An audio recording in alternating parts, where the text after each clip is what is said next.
38 1 வரைக்கும் கர்த்தர் பெரியவர், அவர் தமது தேவனுடைய நகரத்திலும் தமது பரிசுத்த பர்வதத்திலும் மிகவும் துதிக்கப்படத்தக்கவர். வடதிசையில் உள்ள சீயோன் பர்வதத்திலும் வடிவமான ஸ்தலத்திலும் சர்வ பூமியில் மகிழ்ச்சியாயிருக்கிறது. அதுவே மகாராஜாவின் நகரம்.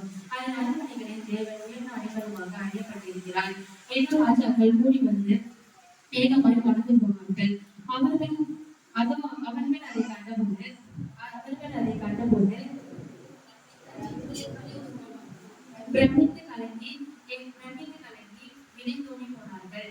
அங்கே நடந்தே பிரசவ வேதனை படுகிற ஸ்திரீயை போல வேதனைப்பட்டார்கள். கீழ்காட்சியினால் நீ தர்ஷீசின் கப்பல்களை நீர் உடைத்தீர். நாம்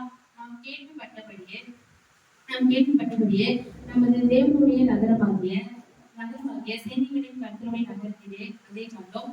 தேவன் அதை என்றென்றைக்கும் சிறப்படுத்தினார். தேவனே, உமது ஆலயத்தின் நடுவிலே உமது கிருபையை சிந்தித்து கொண்டிருக்கிறோம். தேவனே, உமது நாமம் விளங்குகிறது போல உமது புகழ்ச்சியும் பூமியின் கடையாந்திரங்கள் பரியந்தமும் விளங்குகிறது. உமது வலது கரம் நீதியால் எழுந்திருக்கிறது. நியாயத்தீர்ப்புகளை நிமித்தம் சீயோன் பர்வதம் அழுவதாக. யூதாவின் குமாரத்தினர் தலை கொள்வார்களாக.